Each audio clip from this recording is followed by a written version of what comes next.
Para hindi mahuli sa mga balita, sundan ang mga social media account ng Super Radio DZBB. Mag-subscribe sa aming YouTube channel at i-follow kami sa Facebook, TikTok at X. Hanapin lamang ang Super Radio DZBB para makita ang aming mga official social media account. Tutok na para sa mga balitang tama at totoo, mga kapuso.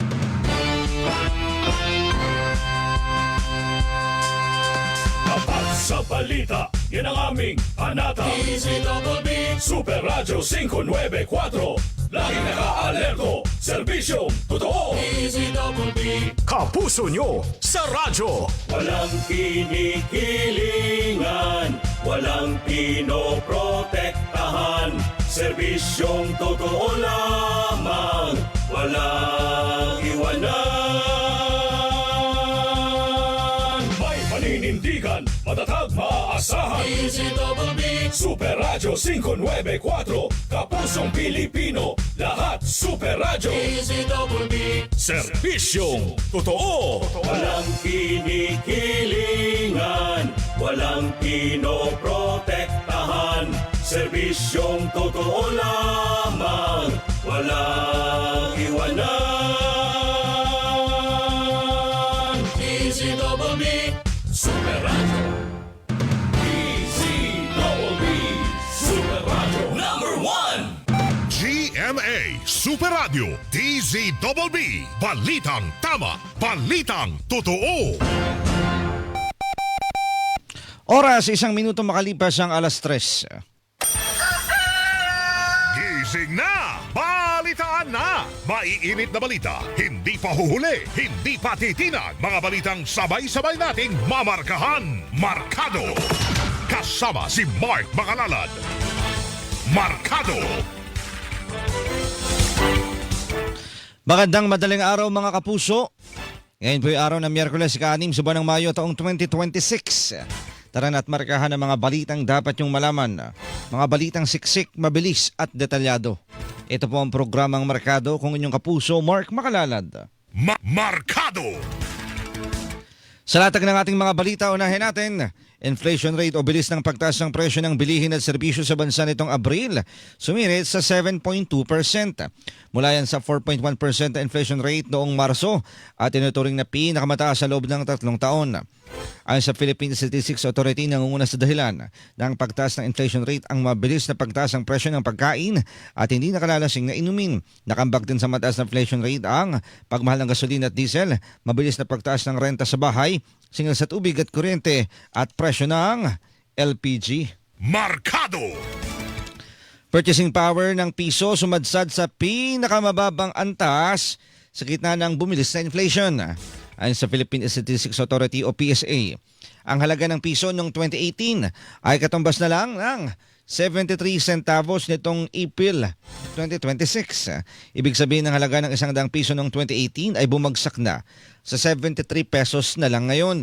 Paliwanag ng PSA, kapag bumibilis ang inflation, lumiliit ang purchasing power ng piso. Markado!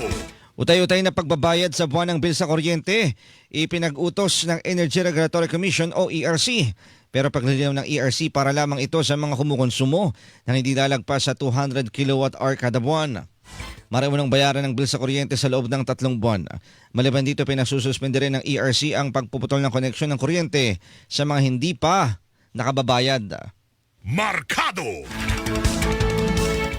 Department of Energy suportado naman ang pagbabawas o pag-alis ng value-added tax o VAT sa kuryente. Ayon kay Energy Secretary Sharon Garin, pabor sila sa lahat ng hakbang na layong mapababa ang presyo ng kuryente sa bansa. Gayunman nilinaw ni Garin na kailangang pag-aralan ng maayos ang pagtatanggal ng VAT sa kuryente at suriin kung makabubuti ito sa bansa. Narinaan niya ang DOE ang magdedesisyon sa pagtanggal sa VAT kundi nasa economic managers at kongreso dahil may mas malawak itong epekto sa ekonomiya. Markado! Pagtugon naman ng Pilipinas sa epekto ng gulo sa gitnang silangan sa presyo ng langis, kinilala ng Asian Development Bank o ADB. Sa report ng ADB na tinatawag na The Impacts of the Middle East Conflict on Asia and the Pacific, tinukoy ang Pilipinas bilang isa sa mga bansa sa rehiyon na may pinakamalawak na patakaran sa pagtugon sa krisis. Batay sa report, 7 sa 8 kategorya ng economic responses ang ipinatupad ng Pilipinas matapos bumaba ang regional growth forecast. sa 4.7% nitong Abril. Bukod sa India, ang Pilipinas lang ang kinikilala ng ADB ng may masigasig na paghahanap ng ibang source ng langis at pagpapabilis sa mga renewable energy project para hindi lang umasa sa imported na langis. Markado! Issue ng fuel smuggling at tax evasion at mga sangkot dito pinaimbisigan sa Kamara. Ayon kay House Committee on Public Order and Safety Chairperson at Manila Representative Rolando Valeriano, abot sa 60 billion pesos nakita ang nawawala kapag ang imported na langis ay napupuslit sa pamamagitan ng ship-to-ship transfers sa karagatan bago pa man makarating sa bansa. Bukod dito, pinakikilos din ng kongresista ang Philippine Coast Guard, Philippine Navy at Department of Energy para habulin ang mga fuel smuggler. Markado! Samantala, Malacanang itinanggi na nag-aangkat na ng repolyo at iba pang gulay ang bansa. Ayon kay Palace Press Officer Undersecretary Claire Castro, mismo ang Department of Agriculture na ang nagtanggi sa nasabing impormasyon na nagmula kay Senador Amy Marcos. Sa kabila nito, sinabi ni Undersecretary Castro na hindi bibigyan ng babala ng palasyo si Senador Marcos. Bahala na ang National Bureau of Investigation na imbestigahan ang mga pinakakalat na peking impormasyon ng kahit sino. Markado! Sa ibang mga balita, binabantayang low pressure area o LPA ng Pag-asa nakapasok na sa Philippine Air Responsibility o PAR. Ayon sa Pag-asa, huling nakita kagabi ang sentro ng LPA, 910 kilometers, silangan ng northeastern Mindanao. Hindi pa ito inaasang magiging bagyo sa mga susunod na araw pero inaasang tatahakin ang pahilagang direksyon at lalapit sa Mindanao, Visayas at Palawan. Magpapaulan ito simula ngayon hanggang sa Sabado sa ilang bahagi ng Mindanao, Visayas, Palawan, Romblon, Bicol Region at Mindoro. Markado! 8 lungsod at munisipalidad naman sa Albay nilalim sa state of calamity. Bunsod ang epekto ng ashfall mula sa bulkang Mayon. Kabilang dyan ang mga munisipalidad ng Kinubatan, Kamalig, Daraga, Santo Domingo at malilipot at mga syudad ng Legazpi, Tabaco at Ligao. Ayon kay Albay Governor Noel Rosal, kailangan itong gawin para sa otoridad at pondong kailangan sa ilalim ng batas para tulungan ang lahat ng mga naapektuhan ng ashfall. Kakailangan na niyang pondo na i-release sa ilalim ng state of calamity, lalo na kapag na-extend ang danger zone mula 6 patungong 7 kilometro sa palibot ng bulkan. Markado! Partial Blue Ribbon Committee report sa inibisagahang flood control project anomalies inilabas na. Inilabas niya ni Committee Chair Panfilo Lacson sa pamamagitan ng isang privilege speech. Ilan lamang sa mga inirekomenda sa report na paimbestigahan para sa posibleng pagsasampa ng kaso ay 3 senador at dating Speaker Ferdinand Martin Romualdez at dating Congressman Zaldico. Ayon kay Lacson, ginawa niyang privilege speech para mailahad sa plenaryo at may sa publiko ang partial report na hindi mailabas bilang official report dahil kulang pa sa pirma. Markado! Senador Jengo Estrada hindi nababahala sa rekomendasyon ng Senate Blue Ribbon Committee kaugnay ng Flood Control Project Anomalies. Sa partial report ng komite na isinapubliko ni Committee Chairperson Senador Panfilo Lacson kasama si Senador Estrada sa inirekomendang imbestigahan para sa posibleng pagsasampa ng kaso. Para kay Estrada, hindi naman anya damaging o nakasisira ang rekomendasyon dahil itinamay lang sila sa issue. Git niya, wala siyang partisipasyon at hindi siya ng impluensya sa mga proyekto ng pamahalaan. Markado! Senador Joel Villanueva naniniwalang nasa panig niya ang katotohanan. Kasunod dyan ang partial report ng Senate Blue Ribbon Committee sa investigasyon ng Flood Control Project Anomalies na nagre-rekomendang paimbestigahan siya para sa posibleng pagsasampa ng kasong kriminal. Kini Villanueva, siya mismo ang umulma sa mga flood control projects at hindi anya mandato ng komite na magtakda kung sino ang guilty at sino ang hindi. Markado! Magkapatid na sina Senador Raffy at Erwin Tulfo walang balak tumakbo sa mas mataas na posisyon sa 2028. Ginawa ni Senator Erwin Tulfo ang paglilinaw matapos isama ng Pulse Asia Survey ang kanilang mga pangalan sa presidential at vice presidential surveys. Sa naturang survey na kinomisyon ni Senate Majority Leader Senador Juan Miguel Zubiri, nagtabla sa 46% sina Vice President Sara Duterte at Senador Raffy sa tanong kung sino ang iboboto sa pagka-presidente. Pero sa pag-usap mo nila ng kapatid si Senador Raffy Tulfo, malinawaan niya na hindi sila tatakbo sa mga nabanggit na posisyon sa darating na eleksyon. Markado! Pangulong Bongbong Marcos, ilang taon nang hindi nakikipag-ugnayan sa kapatid na si Senador Amy Marcos. Ayon kay Palace Press Officer, Undersecretary Claire Castro. Sinabi sa kanya ng Pangulo na 3 taon na silang hindi nag-uusap ng kanyang ate. Ganito katagal din anyang hindi na dumadalo sa mga aktibidad ng kanilang pamilya si Senador Marcos. Sa pagkawari ni Undersecretary Castro, tila masama umano ang loob ng Pangulo sa mga naririnig mula sa kanyang kapatid. Markado! Ilang kongresista kumbensidong maabot ang kinakailangang boto para ma-impeach si Vice President Sara Duterte sa Kamara.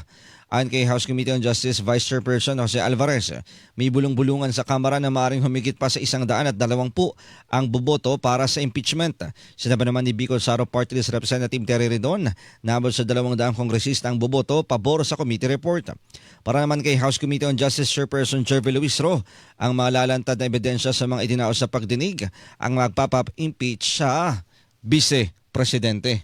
Markado! Conscience vote, papairali naman ng National Unity Party at Liberal Party sa pagboto sa plenaryo ng impeachment ni Vice President Sara Duterte. Isang pahayag sinabi ng Antipolo City 1st District Representative Ronaldo Puno, chairman ng NUP, nahahayaan ang kanilang mga miyembro na bumoto ng walang pamimilit.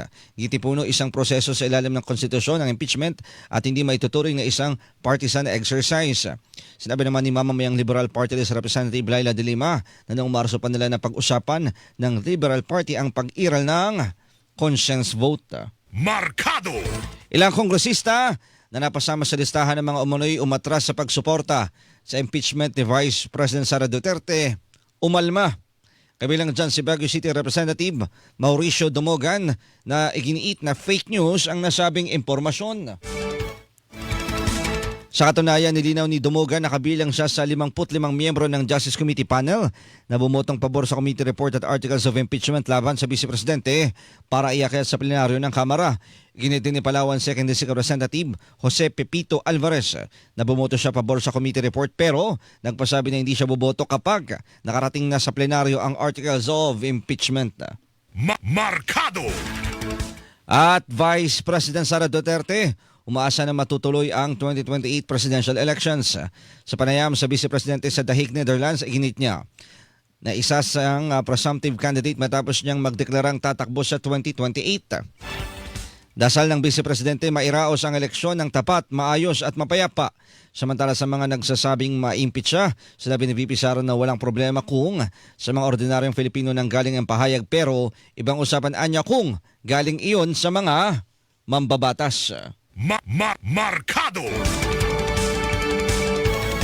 Mga kapuso, yan pang una bahagi ng ating balitaan. Standby lang po kayo dahil magbibigay daan lamang tayo sa ilang mga paalala. Ang oras, 12 minuto makalipas ang 3:00 ng madaling araw. Labanan ng fake news dapat totoo. Markado sa Super Radio DZBB. Markado! DZBB Super Radio #1. Super Radio DZBB. Balitang tama, balitang totoo.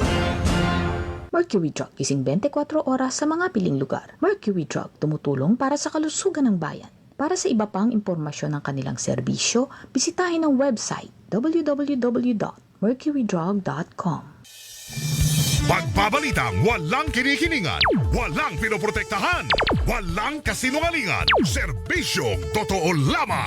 Super Radio DZBB. Hindi pa huli, hindi pa titina. Super Radio DZBB. Prime Time. 6:00 hanggang 7:00 ng umaga. Walang humpay na pagbabalita at paghimay sa issue. Melo del Prado sa Super Radio DZBB. 7:00 hanggang 8:00 ng umaga. Ratsyana naman sa pagbabalita ang tambalang Joel Reyes-Abel at Melo del Prado sa Super Balita sa Umaga Nationwide. 8:00 hanggang 9:00 ng umaga. Malalimang pagtalakay sa mga init na balita. Hatid ni na Rowena Salvacion at Joel Reyes-Abel sa Saksi sa Double B. At 9:00 hanggang 10:00 ng umaga, hindi pa aawat ang tambalang Arnold Clavio at Connie Season sa pagtalakay sa mga isyu ng bayan. Sa one-on-one, walang personalan. Super Radio DZBB Prime Time. Pagbabalitang walang kinikiningan, walang pinoprotektahan, walang kasinungalingan, serbisyong totoo lamang. Super Radio DZBB Prime Time. Para hindi mahuli sa mga balita, sundan ang mga social media account ng Super Radio DZBB. Mag-subscribe sa aming YouTube channel at i-follow kami sa Facebook, TikTok at X. Hanapin lamang ang Super Radio DZBB para makita ang aming mga official social media account. Tutok na para sa mga balitang tama at totoo, mga kapuso. Mercury Drug, gising 24 oras sa mga piling lugar. Mercury Drug, tumutulong para sa kalusugan ng bayan. Para sa iba pang impormasyon ng kanilang serbisyo, bisitahin ang website www.mercurydrug.com. Nangunguna sa Mega Manila ang GMA Radio sa buwan ng Marso ayon sa AGB Nielsen Media Research. Number 1 sa AM station ang Super Radio DZBB 594 na nakakuha ng 56.3% audience share. Number 1 sa FM station ang Barangay LS 97.1 na nakakuha ng 54.9% audience share.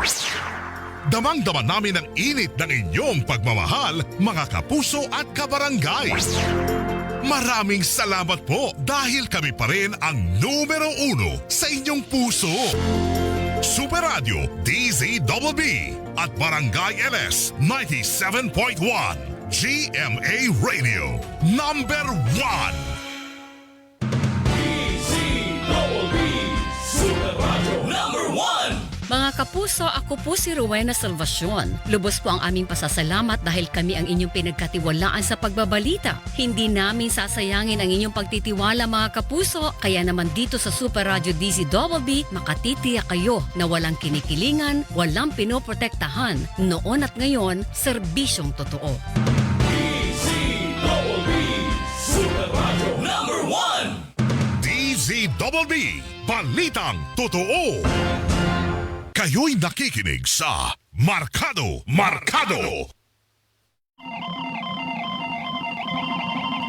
Sa oras na 16 na minuto makalipas ang alas 3 ng madaling araw, labas muna tayo ng himpilan.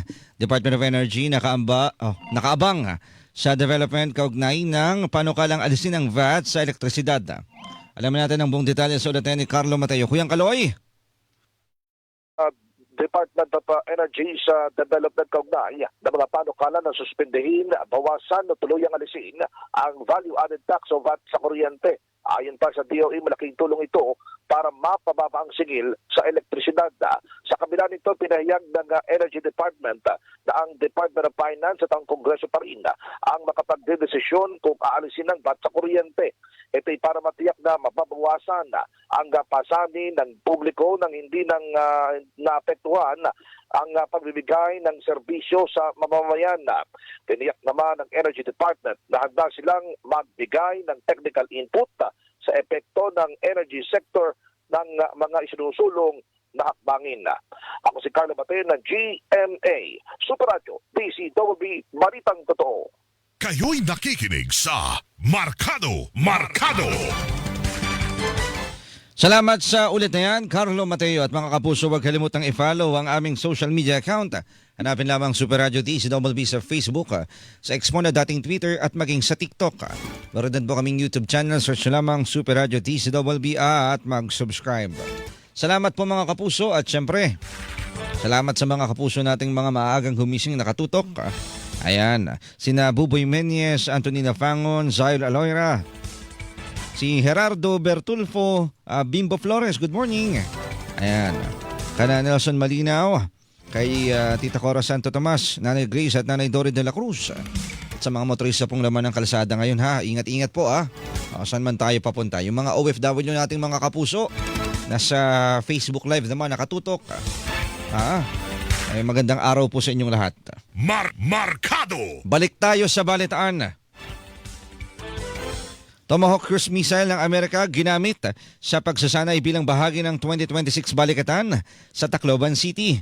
Gamit ang Typhoon MRC missile system mula sa Tacloban Airport, umalingaw-ngaw ang mga putok matapos patamaan ng isang designated area sa Fort Magsaysay sa Laur Nueva Ecija. Ang Tomahawk missile ay may maximum range na hanggang 1,500 kilometers. Ito manong sandatang ginamit ng US laban sa Iran sa unang bahagi ng gera sa Middle East na nagsimula noong February 28. Markado. Grupong Koalisyong Makabayan umalma sa ginawang pagpaputok ng Tomahawk cruise missile sa may bahagi ng Tacloban City. Sa kanilang social media po, sinimok nito ang isang investigasyon dahil hindi nila dapat gawing playground ng US ang Pilipinas. Ang Typhoon Missile System ay isa sa mga makabagong sandata na gustong bilhin ng Pilipinas para gamitin bilang deterrent sa panggigipit ng China sa West Philippine Sea. Inalaman naman ng China ang pagposisyon ng Typhoon Missile System sa Pilipinas. Markado!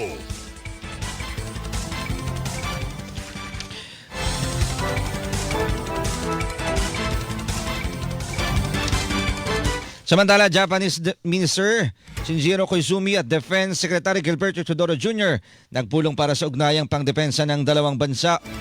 Sinabi ni Teodoro na parehong layo ng dalawang bansa ang pagkakaroon ng kapayapaan at stability sa rehiyon. Tiniyak niya ang commitment ng Pilipinas sa pagtataguyod ng stability sa ilalim ng rule of law. Una rito, pinagpasalamat ni Teodoro ang pagtulong ng Japan sa pag-apula ng sunog sa Navotas landfill. Markado! Mga larawan at balitang nagkalat umano ang atin ito coalition sa Sandy Cay o nagkalat umano ang atin ito coalition sa Sandy Cay sa West Philippine Sea. Fake news. Ito ang binigyang diin ni Bayan Party List Representative Dada Ismula kasunod ng ika-4 na biyahe ng atin ito coalition sa West Philippine Sea. Sa pinakalat na balita, nagkalat umano ang mga Filipino sa Sandy Cay matapos silang magtayo ng bandila sa lugar noong linggo. Pero ayon kay Ismula, ugali na talaga ng China ang mambaligtad lalo't nakakuha ng suporta at atensyon ng publiko ang naturang aktibidad. Gawain talaga. Diba pag sa IFP nga, pag may mga press briefing, ano tawag na deceptive, misinformation, diba? Coercive. Ayan, yung mga ginagawa ng China. Oo, yung mga naratibo nila yung gustong paniwalaan kahit na sila yung may pagkakamali. No? Samantala, 38 Pilipinong tripulante sakay ng barko ng MV Hondius na nagkaroon ng outbreak ng nakamamatay na hantavirus sa Atlantic Ocean. Pero ayon kay Undersecretary Albert Domingo, tagapagsalita ng DOH, hindi naman nagkasakit ang mga Filipino batay sa impormasyon mula sa World Health Organization. Nabatid na isang bihirang sakit ang hantavirus na nakukuha sa ihi o dumi ng infected na daga. Abot naman sa 3 pasero ng barko ang namatay dahil sa sakit habang nakikipag-ugnayan na ang DOH kung paano mapapawi ang mga Filipino sa barko. Markado! Mga reklamong isasampa sa mga realistang nanggulo sa kilos protesta sa Maynila nung araw ng paggawa kasado na.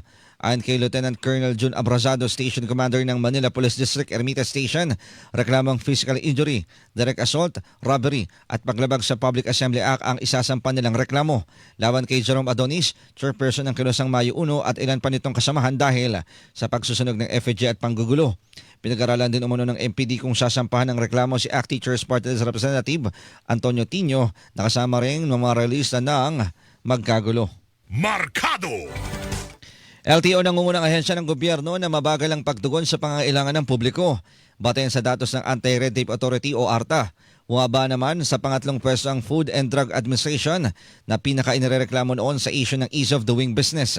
Paglilinaw ni ARTA Secretary Ernesto Perez, hindi kalaban ng ARTA kundi katuwang para masigurong mas mapaghuhusay ng bawat ahensya ang kanilang pagtugon sa pangangailangan ng publiko. Markado! Pangulong Bongbong Marcos diniklara ang 3 araw na special non-working days sa Lapu-Lapu City at Bayan ng Cordova sa Cebu. Ito bilang paganda sa 48th ASEAN Summit and related meetings na idaraos sa loob ng linggong ito. Sinabi ni Palace Press Officer Undersecretary Claire Castro na sa bisa ng Proclamation number 1238. Holiday simula ngayong araw hanggang Biyernes May 8 sa Lapu-Lapu City at Cordova. Layunin ng proklamasyon na mabawasan ng mabigat na trapiko sa mga kalsada at masiguro ang kaligtasan ng mga delegado na lalahok sa ASEAN Summit. Markado! Poste naman ng kuryente ng Meralco sa barangay Pinagbuhatan, Pasig City na buwal. Matapos mahatak ng kable ng isang mixer truck. Base sa impormasyon, wala namang nasaktan o nasugatan sa insidente. Bagaman naabot sa 2,800 customers ng Meralco ang naapektuhan. Nagsagawa na ng clearing operation, nagsagawa na ng clearing at restoration activities ng Meralco para agad na maayos ang mga naapektong pasilidad at maibalik ang serbisyo ng kuryente. Humingi rin sila ng pangunawa sa mga naapektuhang customer. Parang di ko lang sure kung ito rin yung nakover ko nun dati dahil may area na rin dyan sa Pinagbuhatan yung may kuryente noon na nagka-problema noon. Ano kaya magandang solusyon dyan kung Siguro dapat taasan, no? Yung may mga kable dyan na mababa eh. Kaya pag minsan mataas din yung truck, ay sumasabit. O kaya naman, pagbawalan yung pagdaan doon ng mga truck na matataas. Yun lang naman yun eh. Tataasan mo yung kable o pagbabawalan mo yung mga matataas na sasakyan. Markado! Peking tanggapan ng LTO sa Malasiki, Pangasinan, sinalakay ng mga tauhan ng NBI. Ayon kay NBI Director Melvin Matibag, na-recover ng mga operatiba ng NBI sa peking tanggapan ng mga peking dokumento gaya ng rehistro, driver's license at iba pa. Isang arestado at na-recover din ng mga otoridad ng mga hindi pa napuputol na peking pera. Kaugnay nito sinabi ng Assistant Secretary Marcos Lacanilao, pinuno ng LTO na malaking perwisyo para sa ahensyang sinalakay na lugar. Markado! Isa sa dalawang pumatay sa negosyanteng si Perry Mariano at kasama niya tukoy na ng PNP. Ayon kay PNP spokesman, Police Brigadier General Randall Tuanyo, natukoy ang isa sa mga suspect dahil sa fingerprint sa motorsiklong ginamit at inabandona sa Scout Rallo sa Quezon City. Sinabi ni Tuanyo na ang natukoy ay ang rider habang inaalam pang pagkakalanlan ng gunman. Nagpapatuloy nga ng operasyon ng QCPD sa labas ng Metro Manila. Markado! Panibagong insidente naman ng gas and run naganap sa Quezon City. Ayon kay PNP spokesman, Police Brigadier General Randall Tuanyo, isolated case lamang ang insidente bagaman 3 beses na itong nangyari sa Quezon City. Sa kuha ng CCTV ng Barangay Bahay Toro nitong Mayo at 3, makikitang matapos magpakarga ng gasolina ng isang kotse ay agad sumibat ng hindi pa nagbabayad. Patuloy pang sinusuri ng mga otoridad ang CCTV footage para matukoy ang plaka at may-ari ng naturang sasakyan. Markado! Samantala, halos 137 million pesos na halaga ng iba't ibang puslit na produkto na harang ng Bureau of Customs sa Port of Manila. Kabilang sa mga produkto ay ang Pineking brand ng sapatos, mga ukay-ukay at iba pa.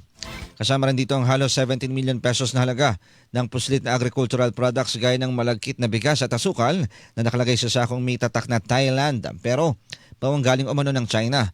Saka yung mga produkto ng 25 40-footer container vans na tinangkang ilusot sa bansa mula noong Nobyembre hanggang Disyembre ng nakaraang taon. Markado! At 17 taon na nagnanakaw ng mga underground cables sa San Juan City, arestado. Ayon kay Police Colonel Anthony Gantang, Chief of Police ng San Juan City, galing ng iba't ibang lugar sa Metro Manila ang mga naaresto. Karami din naman sa kanila ay may mga criminal records. Gawin na anya ng grupo na mag-survey sa isang lugar bago magnakaw ng mga kable na nasa ilalim ng lupa.